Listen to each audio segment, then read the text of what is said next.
바쁘신 가운데 Yeah, a little 오늘의 hot. 북토크 행사를 위해 자리를 빛내주신 모든 귀빈 여러분 감사의 말씀 먼저 드리겠습니다. 본 행사 시작에 앞서 함재봉 원장님의 환영사가 있겠습니다.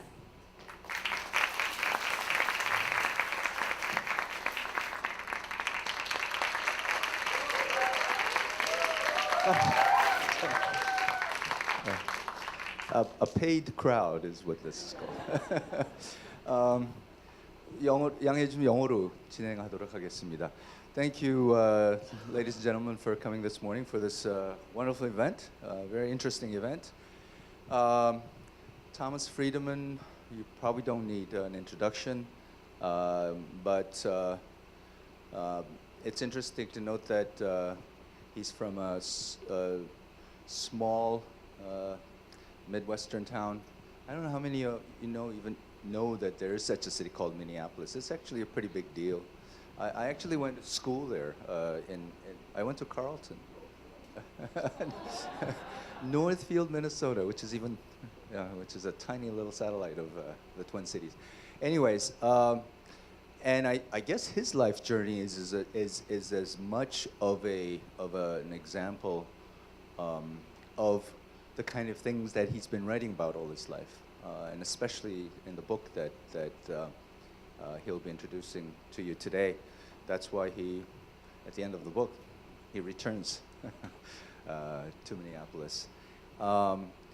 In the meantime, I still remember when I was a grad student in the United States in the late 80s, there was this huge debate that started between graduate students in my program, between the liberal Jews, the Orthodox Jews, and his book on from Beirut to Jerusalem was such a controversial book.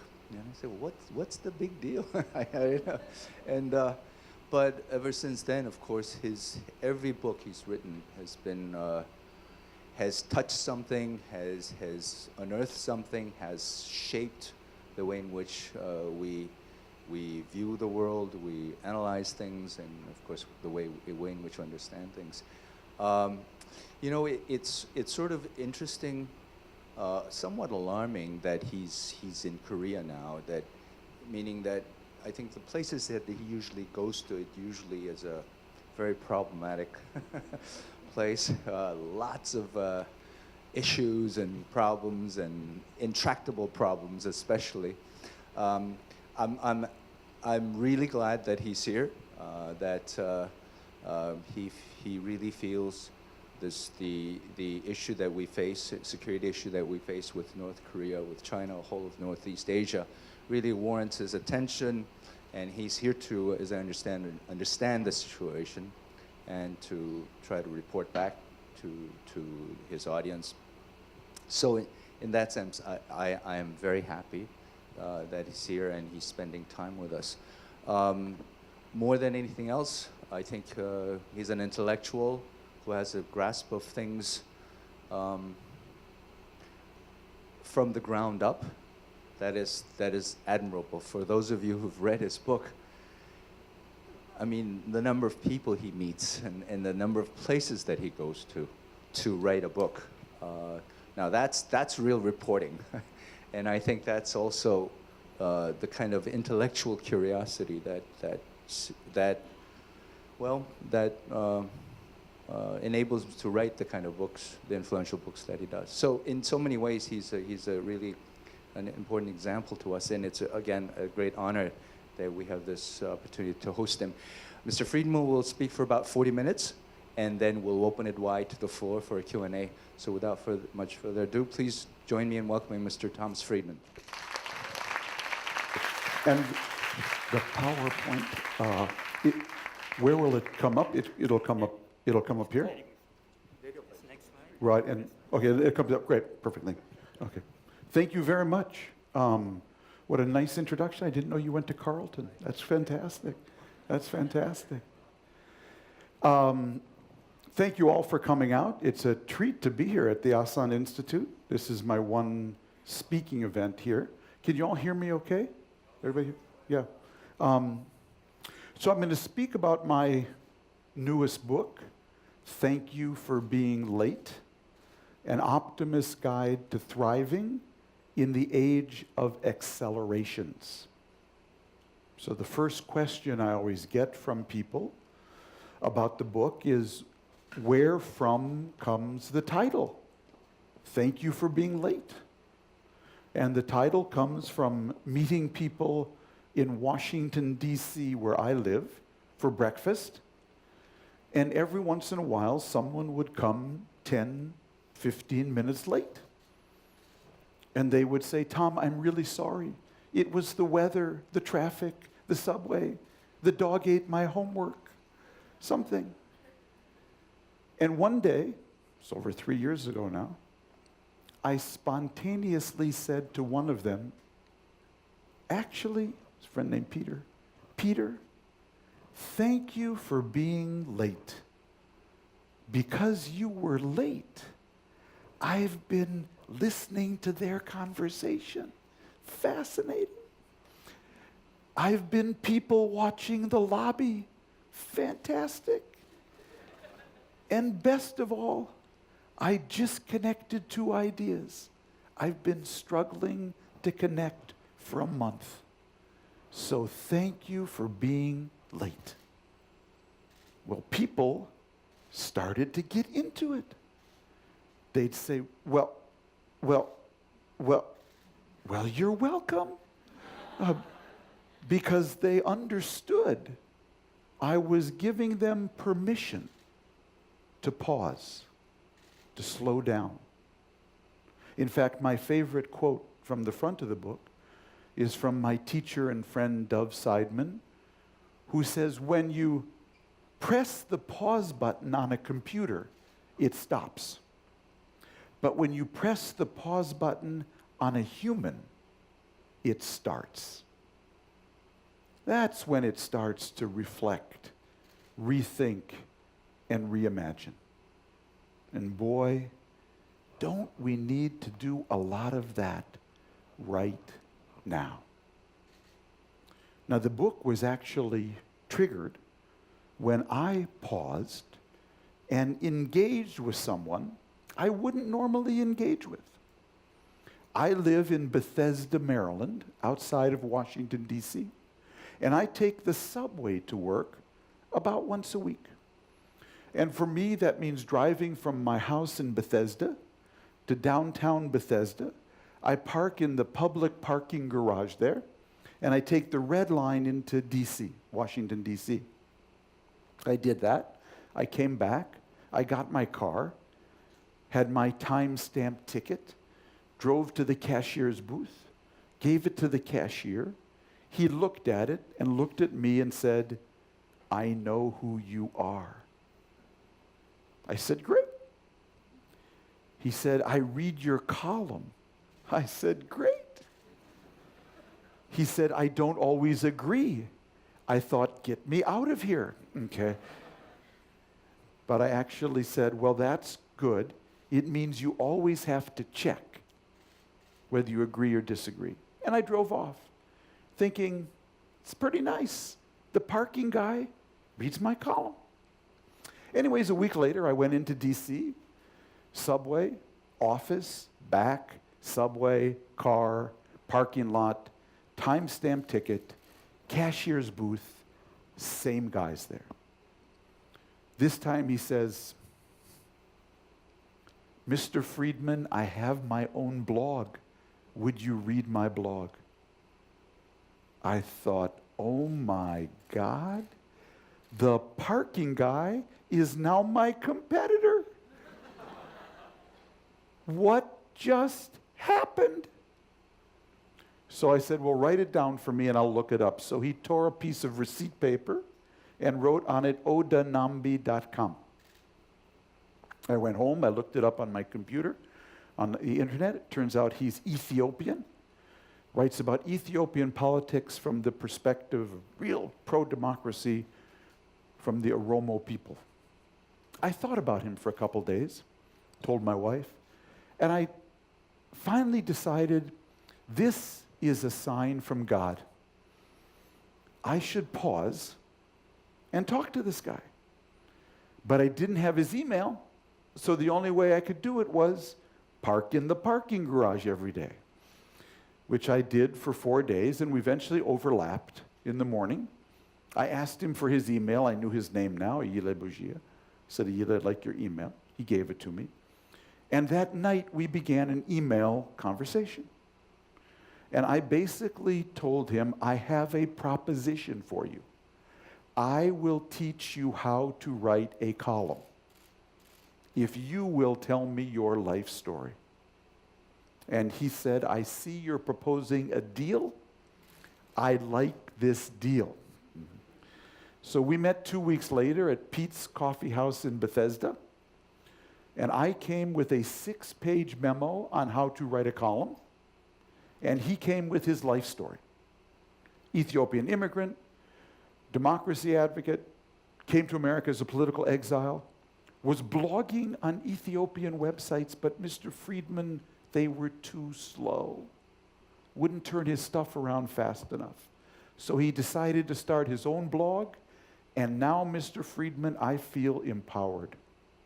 His Google metrics say he's read in 30 different countries. This is my parking guy. I then explained to him how to write a column. So if the world is a big data set, this is my algorithm. This is how I go about understanding the world. I explained to him that a news story is meant to inform. I could do a news story about this event at the Asan Institute, and you would tell me if it informed better or worse. But a column, an opinion piece, is meant to provoke. So I am either in the heating business or the lighting business. I either do heating or lighting. I either stoking up an emotion in you or I'm illuminating something for you. And if I really do it well, I produce heat and light and a reaction. Sometimes the reaction is, I didn't know that. It's a good reaction. Sometimes the reaction is, I never connected those things. Thank you. That's a good reaction. Sometimes the reaction, your favorite, is, you said exactly what I felt but didn't know how to say. God bless you. God bless you. Sometimes the reaction is, I want to kill you dead, you and all your children. Okay. So I get lots of reactions, heat and light. But I explained to him that to produce heat and light requires actually a chemical reaction. And you have to combine 3 chemicals. The first is, what is your value set? If you are an opinion columnist, what is the value set you are trying to opine? Are you a communist, a capitalist, a socialist, a neocon, a neoliberal, a libertarian, a conservative, a Keynesian, a Marxist? What are the values you're pushing? Second, how do you think the machine works? So the machine is my shorthand for what are the biggest forces shaping more things in more places, in more ways, on more days. How do I think the big gears and pulleys of the world work? And lastly, what have I learned about people and culture? Because there's no column without people, and there are no people without culture. How do different people and culture affect the machine? And how does the machine, in turn, affect different people and culture? Mix those 3 together, let it rise, bake for 45 minutes, and if you do it right, you will produce a column that produces heat or light. Well, the more I thought about this, the more I asked myself, well, if that's what a column is about, what is my value set? Because those of you who read me know that I'm not really a liberal. I'm certainly not a conservative. Because my politics actually emerges not from a philosopher, but from the small town in Minnesota where I grew up, which shaped my own sort of moderation. How do I think the machine works today? And what have I learned about people and culture? And that's what the book is about. So the first half is about how the machine works today, and the second half is about how the machine is reshaping politics, geopolitics, ethics, the workplace, and community. So let's talk a bit about both parts. How do I think the machine works today?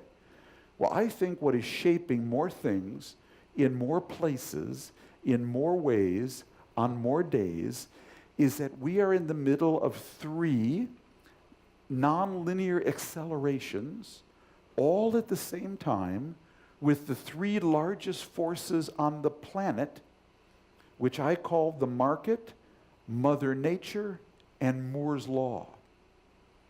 So the market for me is digital globalization, not your grandfather's globalization. That was containers on ships and on planes. That globalization is actually flat today, and in some ways even declining. But digital globalization, the way everything is being digitized now and globalized through Facebook, Twitter, MOOCs, PayPal, Amazon, Tencent, and Alibaba, that's actually exploding. It looks like a hockey stick. Mother Nature for me is climate change, biodiversity loss, and population growth in the developing world. Put that on a graph, it looks like a hockey stick. And Moore's Law, coined by Gordon Moore, the co-founder of Intel, in 1965, says that the speed and power of microchips will double roughly every 24 months. Now it's closer to 30, and the price will stay the same. Put Moore's Law on a graph, it looks like a hockey stick. Looks like that. I think what is shaping the world today is we're in the middle of three hockey stick accelerations, all at the same time, and they're all impacting each other. More Moore's Law drives more globalization drives more climate change, and solutions to climate change, and solutions to globalization. And these accelerations, they aren't just changing your world. They are fundamentally reshaping the workplace, politics, geopolitics, ethics, and community. So I can't talk about all these accelerations. Let me focus on the driver, Moore's Law. And my chapter on this subject of Moore's Law is called What the Hell Happened in 2007? Because one of the hardest things for the human mind to grasp is the power of an exponential. We so rarely encounter anything that looks like that, except when you're accelerating to get onto the superhighway to go out to the airport. It's very hard for people to understand the power of an exponential, especially in technology. In fact, the Intel engineers wants to explain to people the power of the Moore's Law exponential. They took a 1971 Volkswagen Beetle and said, what if this car improved at the same rate of microchips had? They determined that that Volkswagen Beetle from 1971 today would go 300,000 miles an hour. It would get 2 million miles per gallon, and it would cost 4 cents. You'd be able to drive it your entire life on one tank of gas. That's the power of the technological exponential that's driving everything. And a lot of it crystallized in 2007. What the hell happened in 2007? Well, here's what happened in 2007. The year began when one Steve Jobs unveiled the first iPhone at the Moscone Center in San Francisco in January 2007, beginning a process by which we are now putting into the hands of about half the people on the planet, heading for all of them, a handheld computer that has more processing power in it than the Apollo space mission, that doubles as a phone and a camera. That's how the year began. In 2007, a company called Facebook, which previously had been confined to high school students and college students, opened its platform to anyone with a registered email address. And in 2007, this company called Facebook went global. In 2007, a company called Twitter split off on its own independent platform and went global. In 2007, the most important software you've never heard of, called Hadoop, named after the founder's son's toy elephant, launched into the wild. Hadoop is what enables 1 million computers to work together like they're one computer. The algorithms were actually invented by Google. They're called GFS and MapReduce. But Doug Cutting, the founder of Hadoop, says Google lives in the future and sends us letters back home. And what Google did was leave a trail of breadcrumbs so the open source community could reverse engineer its algorithms. The public version is Hadoop, and it is the foundation of big data. In 2007, the second most important software company you've never heard of, VMware, went public. VMware is a Rosetta Stone. It's a translator that allows you to use any operating system on any computer. It's the foundation of cloud computing. In 2007, the third most important software you've never heard of, called GitHub, opened its doors.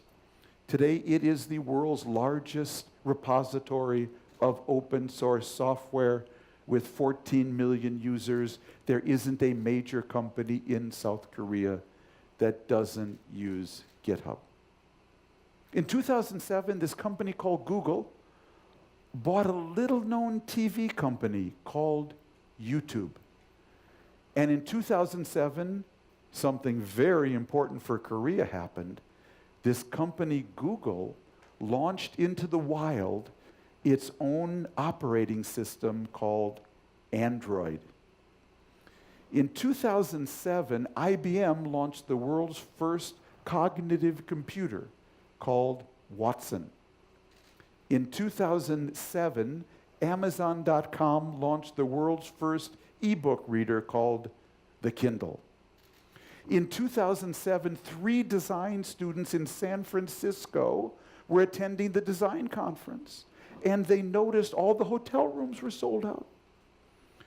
But one of them had 3 spare air mattresses, and they rented them out to people who were trying to attend the design conference, and it worked out so well. In 2007, they started a company called Airbnb. Here's what else happened in 2007. In 2001, the cost of sequencing a human genome was $100 million. In 2006, it fell to $10 million, and then it went over a cliff down to $10,000 in almost 1 year. What year was that? 2007. Solar energy took off in 2007, as did a process for extracting natural gas from tight shale called fracking.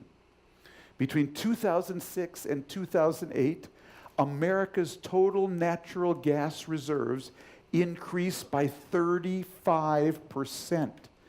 That is a staggering number in 1 year. The year was 2007. This is a picture of social networks. That white line there, that's the cost of generating a megabit of data. You'll notice it goes straight down in 1 year, 2007.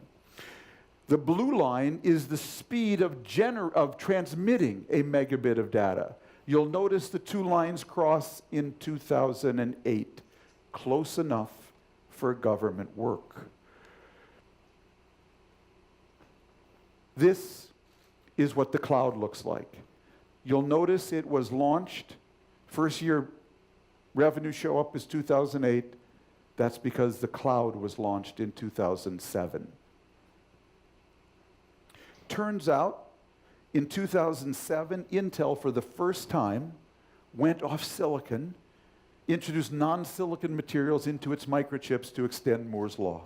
In 2007, the internet crossed 1 billion users, which seems to have been a tipping point. It was actually late 2006. It scaled in 2007. In 2005, Michael Dell, the founder of Dell Computers, retired. And in 2007, he decided he better come back to work. Turns out, friends, 2007 may be understood in time as the single greatest technological inflection point since Gutenberg. And we completely missed it because of 2008.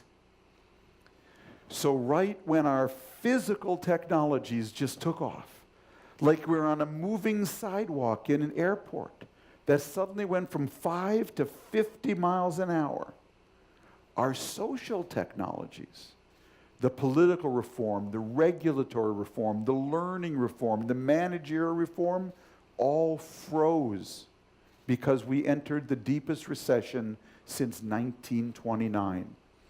And in that dislocation, a lot of people were really unmoored. They were dislocated. And you can trace Trump and Brexit to that dislocation. What happened in 2007? Basically what happened is your computer is made of 5 key parts. It's got a CPU, the processor chip. It's got a storage chip. It's got networking. It's got software. And it's got a sensor. It's got a camera. What I trace in the book is how all 5 were actually in Moore's law. And in 2007, they all kind of melded together into this thing we call the cloud. The cloud.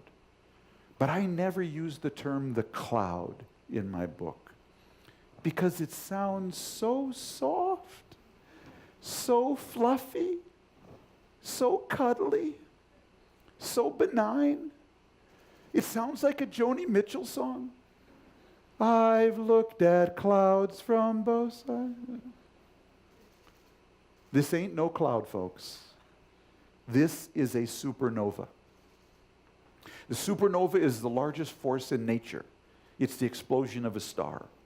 And I use that term because we had an explosion of energy in 2007 into the hands of men, women, and machines, the likes of which we have never seen before, and it changed 4 kinds of power almost overnight. Changed the power of one. Wow. What one person can do now as a maker or a breaker is unlike anything we've seen before. We in America, we have a president who can sit in his pajamas in the White House and now tweet his message directly to 1 billion people from his bedroom without an editor, without a libel lawyer, and without a filter. Some would say without a brain, but I'm not going to go there. But here's what's scary. The head of ISIS can do the exact same thing from Raqqa province in Syria. Oh, the power of one has really changed. The power of machines have changed. Machines now have all five senses.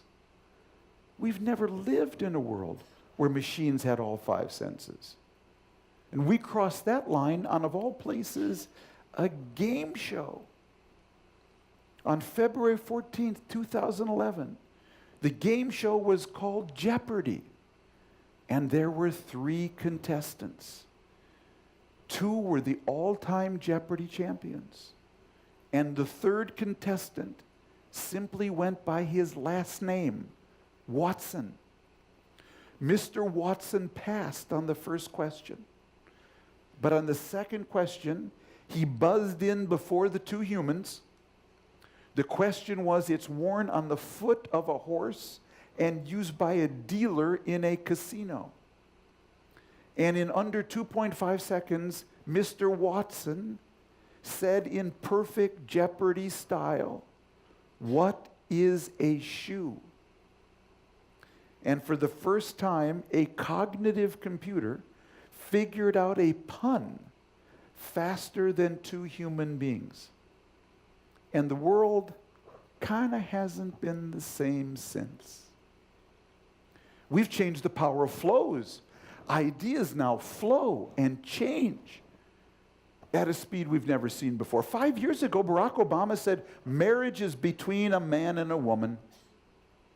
Today, blessedly so in my view, he says marriage is between any 2 human beings who love each other. And he followed Ireland in that position. Ideas now flow and change at a speed we've never seen before. And lastly, the power of many, has made us the biggest forcing function of and in nature. And that's why the new geological era is being named for us, the Anthropocene. These 4 changes in power, they aren't just reshaping your world, changing your world. They're reshaping your world. And they're reshaping these 5 realms. Let me talk about a couple of them. The first is the workplace you're going to go into. My chapter on this subject is called How Do We Turn AI into IA? How do we take artificial intelligence, AI, and turn it into intelligent assistance, ANCE, intelligent assistance, ANTS, and intelligent algorithms so more people can thrive in the age of acceleration. So what I'm talking about is this graph. This is a crude little graph that was drawn for me by Astro Teller, who runs Google X, Google's research arm. I was in talking about my book. He went over to his whiteboard, and he drew this graph with 2 simple lines. The blue line across the middle, that's the average rate at which human beings and societies adapt to change over time. You'll notice it has a positive slope, very slight positive, but very gradual. That's how human beings and societies adapt to change over time. The white line is technology. At the left end of this line, if you were born in the 11th century or 12th century, you notice the line's very flat. That's because your bow and arrow did not get better over an entire century. If you were born in the 11th century, in the 12th century, there was no bow and arrow 2.0. The line was very flat. Then we got the scientific revolution, Copernicus and Galileo, and then Steve Jobs and Intel. Line starts to go almost due north. And then Astro drew that little diamond there. And I said, what's that? And he said, we are here. We're at a point now where the pace of technological change is simply faster than too many people can keep up. Then he went and got another magic marker, and he drew that little dotted line. I said, what's that?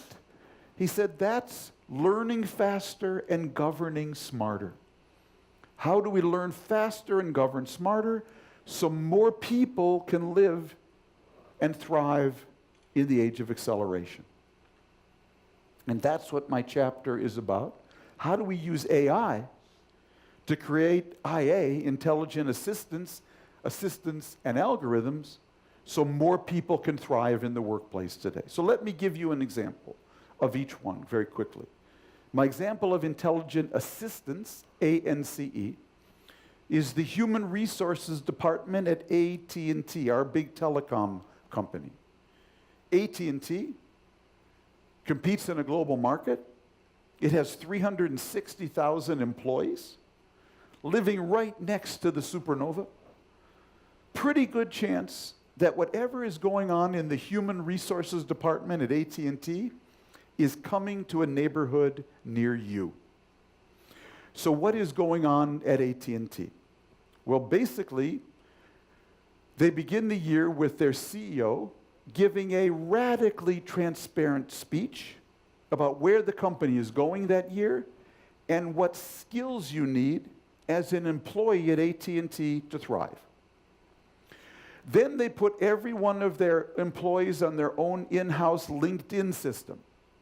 So they've got me there. I'm an AT&T employee, Tom Friedman. They've determined that there are 10 skill sets you need to be an AT&T employee that year, and I have 7. But I'm missing 3. Then they come to me and say, Tom, here's the deal.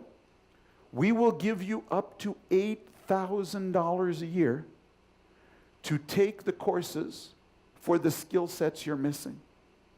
In fact, we heard you're interested in archaeology. We'll pay for an archaeology course too. In fact, we heard you're interested in computer science. If you want to take our 1-year master's degree in computer science online from Georgia Tech, we'll pay for that as well. There's just one condition, Mr. Tom. You have to take these courses on your own time, at home at night and on weekends. Now, if I say, Mr. AT&T, I've climbed up one too many telephone poles. I'm not interested in taking courses at home and on weekends. AT&T now has a wonderful severance package for me.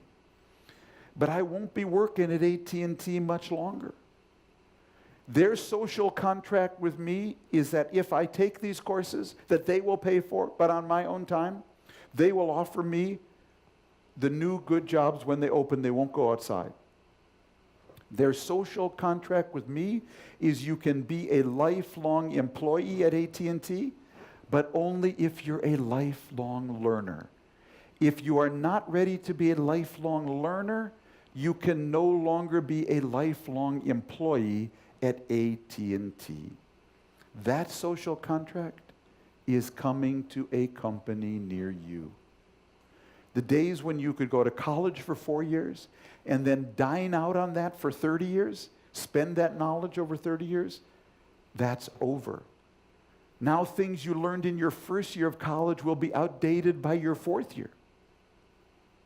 Which is why my friend Heather McGowan says, never ask a young person, what do you want to be when you grow up?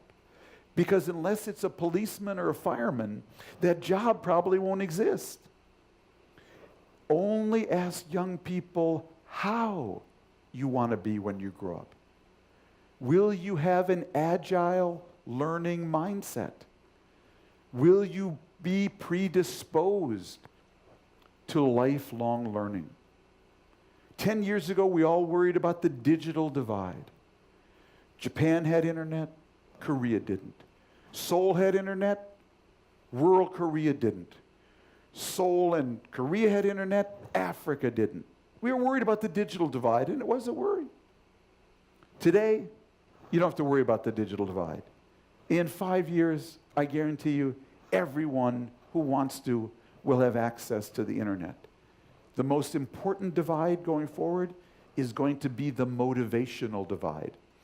Who has the self-motivation to be a lifelong learner after they leave school, after they leave college, after your parents are not around to say, did you do your homework? That is going to be the relevant divide. That's intelligent assistance. Intelligent assistant, my example is Qualcomm.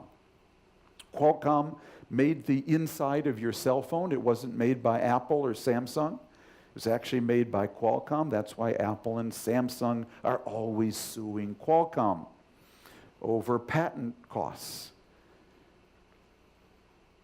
Qualcomm has a 64-building campus in San Diego. 2 years ago, they took 6 of those buildings. They put sensors on everything. Every light, door, window, air conditioning system, heating system, computer, shade. They took all those sensors and beamed the data up to the cloud, up to the supernova, and then they beamed them down onto an incredibly user-friendly interface on an iPad.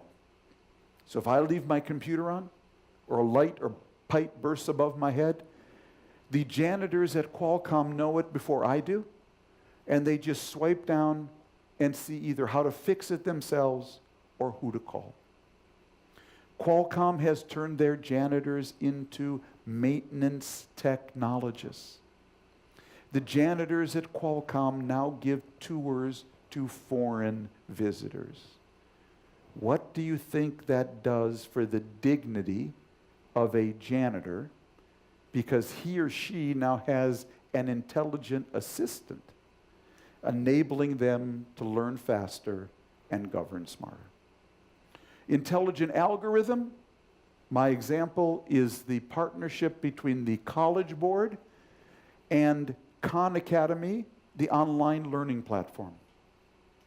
So as many of you know, because some of you went to school in America, in 11th grade in America, we have to take the PSAT exam to prepare us for the SAT exam to see if we can get into Harvard or MIT or the school of our choice. If you are a neurotic suburban parent, what you do is you go out and hire a tutor for $200 an hour to prep your kid in 11th grade to improve their score in the PSAT exam and the SAT exam. A completely rigged game. A completely rigged game, because if you come from a family or neighborhood where you cannot afford a $200 an hour tutor, or you even never knew you could even do that, you're at a real disadvantage. So 3 years ago, the College Board, which administers the PSAT and SAT exam, and Khan Academy, the online learning platform, created a partnership for free PSAT and SAT prep.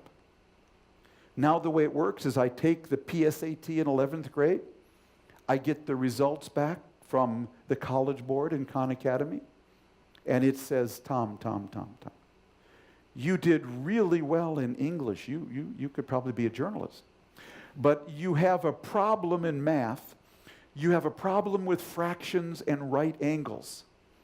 You have a little problem with fractions and right angles. It then takes me to a practice site just for fractions and right angles, tailored just to my specific weaknesses. If I do well there, takes me to another practice site that says, Tom, you could be in AP, you could be in advanced math in 12th grade. I came from a family or neighborhood, I never heard of AP math. Wow, I could be in AP math. If I do well there, it takes me to another site offering 180 college scholarships, and another site where Boys and Girls Clubs in America are volunteering to help other young people through this intelligent algorithm. Last year, 3 million American kids participated in free PSAT and SAT prep through this intelligent algorithm. Now, what I say to American audiences when I get to this point is, I bet you've never heard of any of this. That's because you were following our last election. And Bernie Sanders' big idea to help American workers was to tear down the biggest global banks. Donald Trump's big idea was to tear down Hillary Clinton. And Hillary Clinton's big idea was to direct you to her website, www.hillaryclinton.com. The fact is there is massive innovation going on in America on the pipeline of education to work, but no one is telling anyone about it. In fact, there's so much innovation going on there that nothing has to be invented. Whatever you can think of, someone's already invented it. It just needs to be highlighted and scaled. Let me jump ahead, and we can talk about other things in the question time, to a realm that you probably haven't thought a lot about. Because I said 5 realms are going to be reshaped, and one of them is ethics. Ethics. And I think, what is this guy talking about? Why would ethics be reshaped by the age of acceleration? Well, my chapter on this subject is called, Is God in Cyberspace? Is God in cyberspace? And it comes from the best question I ever got on book tour. 1999, I was in Portland, Oregon. I was selling my book called Lexus and the Olive Tree. A man stood up in the balcony at question time, said, Mr. Friedman, I have a question. Is God in cyberspace? And I said, I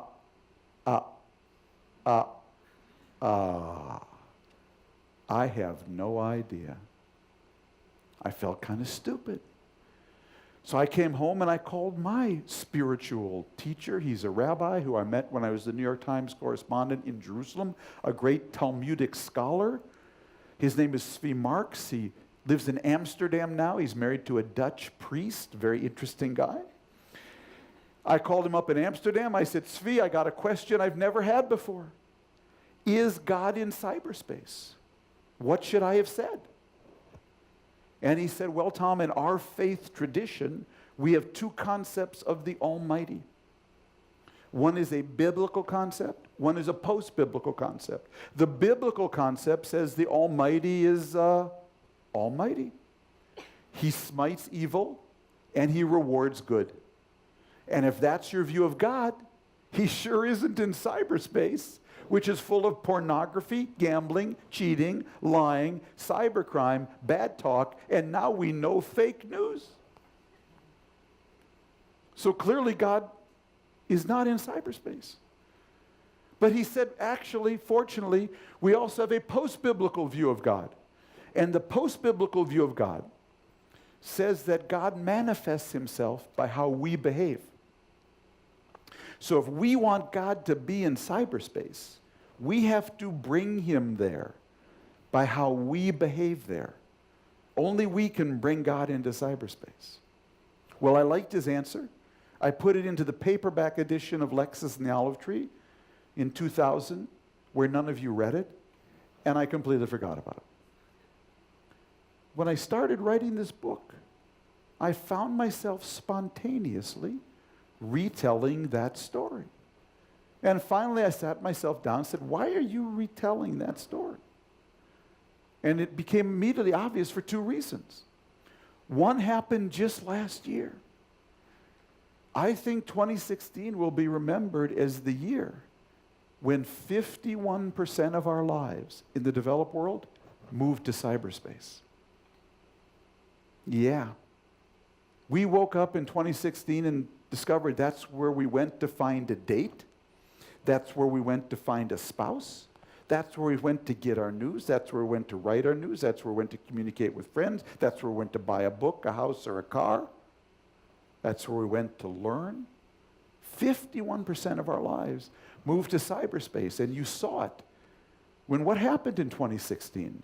The retail industry collapsed in 2016. Shopping malls all over suddenly got devastated. Major American retailers went like that. I can tell you what happened at the New York Times. Our advertising for newspaper, went like that. 2016 was a tipping point.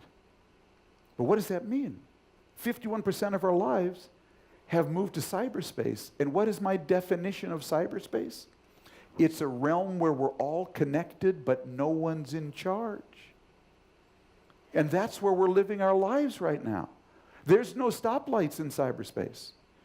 There's no police, no firemen, no 1-800 please stop Putin from hacking my election.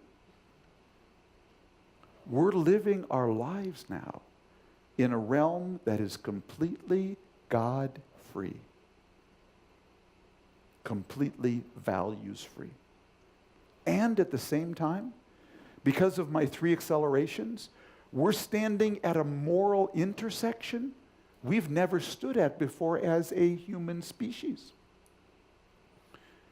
In 1945, we entered a world post-Hiroshima where one country could kill everybody, could kill all of us. If it had to be one country, I'd prefer it be mine. I think we're entering a world where one person can kill all of us and where all of us could actually fix everything. These amplified powers are creating a world where one of us can kill all of us, and all of us, if we put our minds to it with these powers we have now, we could actually feed, house, clothe, and educate every person on the planet. We have never been here before to an intersection where one of us could kill all of us and all of us could fix everything. What does that mean? What does that mean? It means we have never been more godlike as a species than we are today. Well, put the two together. We're now living our lives in a realm that is God-free, and we have never been more godlike. What does that mean? It means everybody needs to be in the embrace of values, and at their simplest, the golden rule.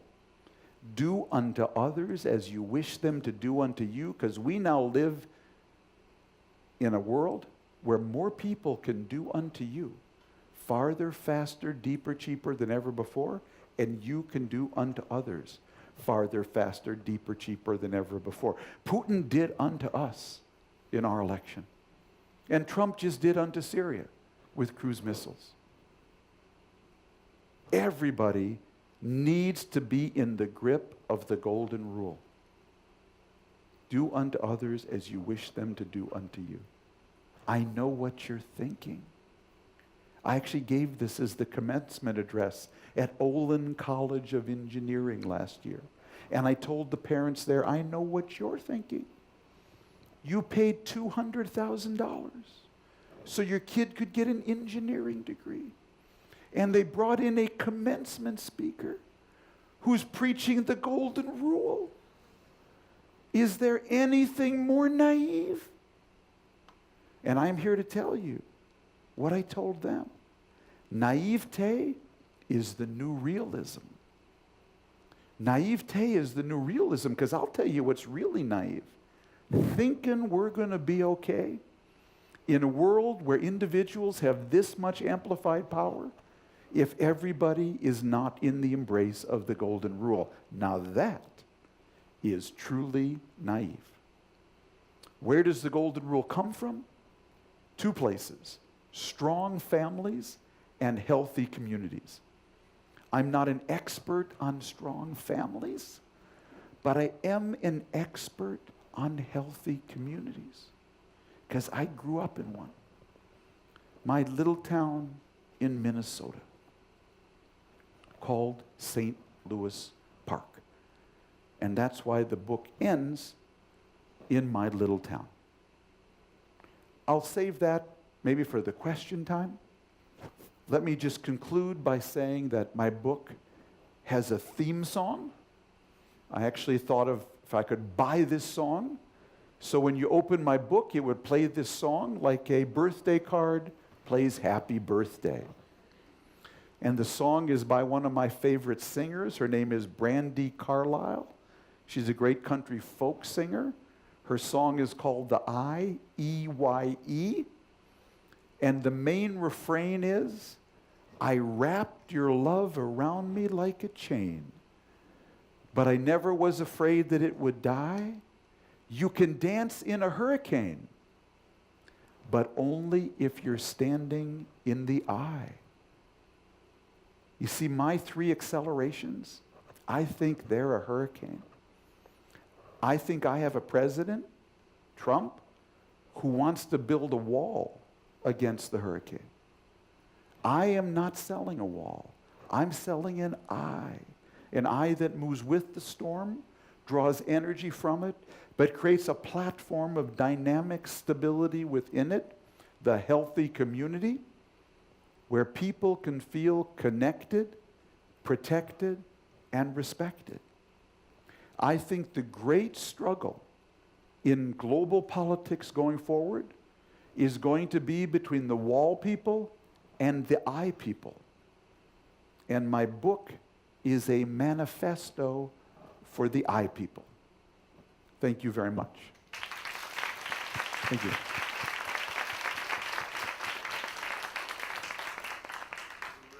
Thank you. so much.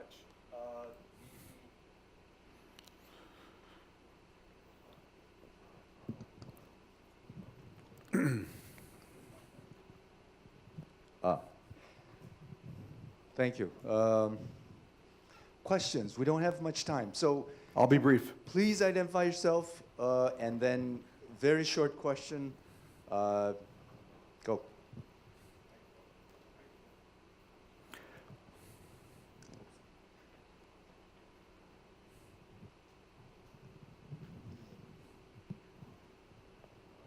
Good morning, Mr. Friedman. Thank you. Thank you for your lecture.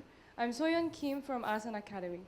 Well, I detected a certain trepidation beneath your claim to be an optimist. I think your gap graph, that graph is evidence of that. Yes. Well, we have had Socrates, Beethoven, and Joyce. Well, countless other geniuses have appeared without much warning, but they were big shining dots that actually pulled up the entire human adaptability curve, I think. Well, similar to the few brave politicians in Minnesota. Well, with these special individuals, your human adaptability curve can actually soar up exponentially, I think.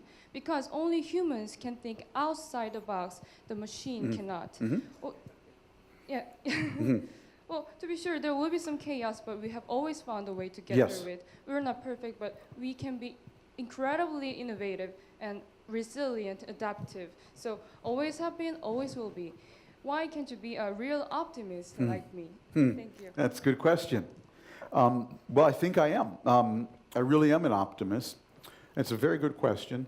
And the reason I'm an optimist is because if you want to be an optimist about America today, it's much better to stand on your head, because my country looks so much better from the bottom up than from the top down today, okay?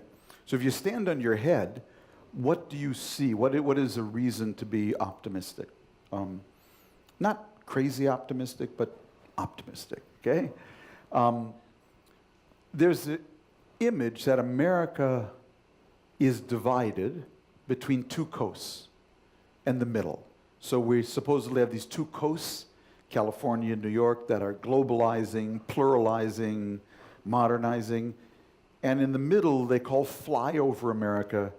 It's all dead, everyone's on drugs, voting for Trump and hoping for the 1950s. So that's kind of the caricature of America today. It's really not true at all. I wrote last week, because I took a car trip last week, week before last, sorry, from southern Indiana through Kentucky to Tennessee, so right through Appalachia.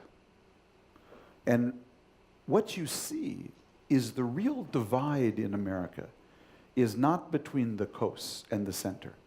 The real divide is between communities that are working from the bottom up and communities where the bottom has fallen out.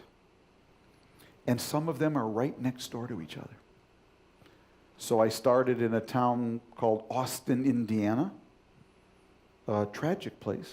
They had a big company that moved out. The community couldn't adapt. And now 5% of the town of 4,000 people is HIV positive from needle sharing. You have families where son, father, and grandfather were all shooting up together. It's horrifying. Bottom has fallen out. 30 minutes down the highway, you go to Louisville, Kentucky. Now, parts of Louisville are like Austin, Indiana. And other parts are absolutely soaring. Louisville has 30,000 open jobs. The town's growing so fast. Right next to this other town here. So why is it doing better? It's doing better because the towns that are working have all created what I call a complex adaptive organism or coalition. And they all have roughly the same model. The business community gets deeply involved in the public school system and partnering with the local community college or university to translate the skill demands of the global economy directly into the school system. The local nonprofits, they can be churches, civic groups, or philanthropies, create internships, supplemental learning opportunities, and the like. And the town leadership catalyzes the coalition and thinks about what are our unique local assets that we can then build out on and market to the world, and not wait for Ford Motor or Hyundai to come and open a 25,000 person factory here, because that's not coming. The factory is now 2,500 robots and 500 people. So how can we get 5 people starting jobs for 10, 10 people starting jobs for 20, and so on, and that's how we'll get those jobs back. So Louisville, again, to use the example, how did they mine their local assets? So Louisville is the global hub of UPS, the delivery service. So you've seen an explosion of called end-of-runway companies that in a world of real-time delivery create little businesses right at the end of the runway so they can take advantage of UPS delivery in 24 hours. Kentucky is the home of bourbon, the liquor bourbon. Kentucky is to bourbon what Napa Valley is to red wine. And now they've created a whole network of bourbon tourism, wineries or whatever, distilleries across Kentucky. Louisville is the home of Humana. It's a big healthcare company which has spun off now a huge amount of healthcare opportunities. They've partnered with Lexington to create a 3D manufacturing hub.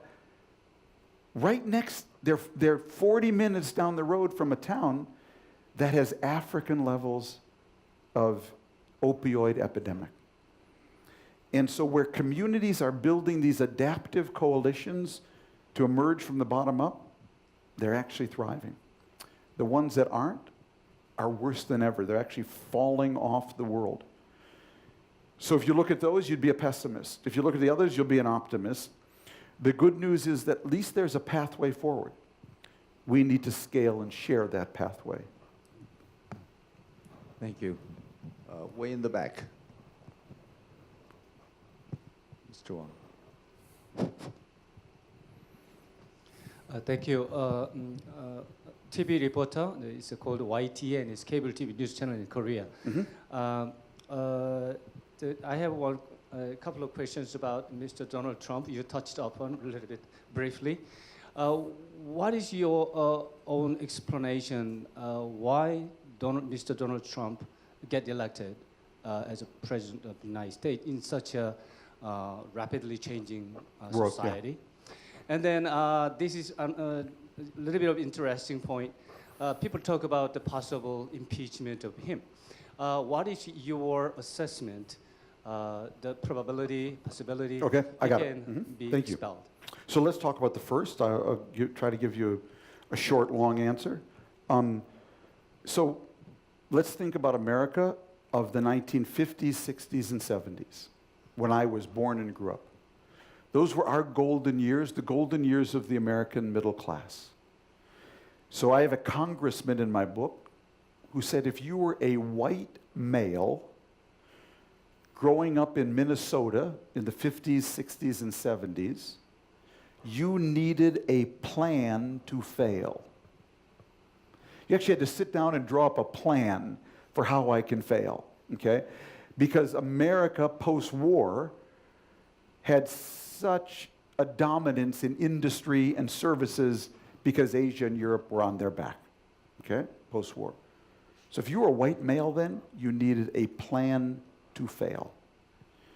And we had a surplus of high-wage, middle-skilled jobs. High-wage, middle-skilled. Walls of protection were high, unions were strong.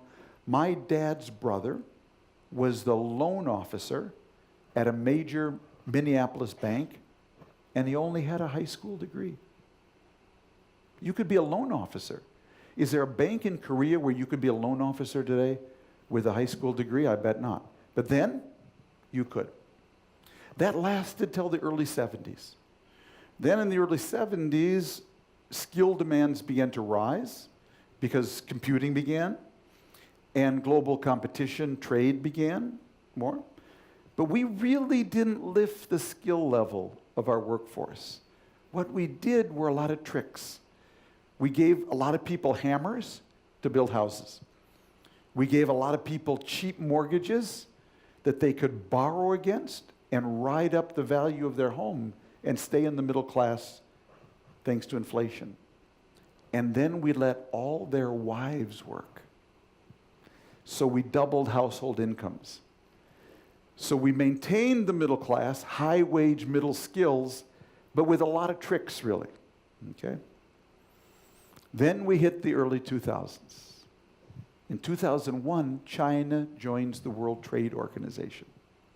And suddenly we get a surge of Chinese imports and a pull of factories to China that impacts, according to the latest MIT study, about 2 to 3 million people.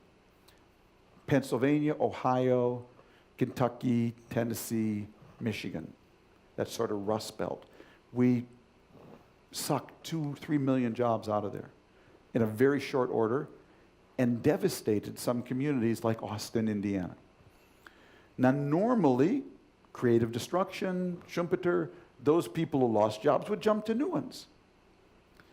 But right when they jumped, my train, called 2007, started coming down the other track and devouring white-collar and blue-collar middle-skilled work. So if you were middle-skilled in this automation, computing and robots just devoured those jobs. And a lot of people got crushed between the China train and my 2007 train. And then in 2008, we took away all their mortgages. We bankrupted them financially, or their homes were underwater, their mortgages were worth more than their homes, and they couldn't move where the jobs were. And there were 5-6 million people, not the whole country, but there was a cluster of people who were really hurt in that transition. And many of them became Trump voters. And that's where I think he came from in a very short, I could get more detail, but that's, will he be impeached? If you're asking me to bet, very unlikely. Because we are not your grandfather's America. This is not your grandfather's Republican Party. That party was a coalition of northern liberal Republicans and southern and western more conservative Republicans. And when asked to do the right thing between Nixon and Watergate and not, Republicans rose to that challenge.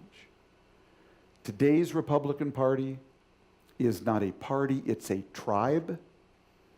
Our parties are more like Shiites and Sunnis than Democrats and Republicans. And you don't abandon your tribe just because the tribal chief is behaving badly. Because it just means the other tribe will come in. So the only way Trump will be impeached is if the tribe thinks he's threatening them, that he's going to be a threat to them. If you see that, then you can talk about impeachment. But right now, it's way, way, way premature. One last question. Here. In the front row.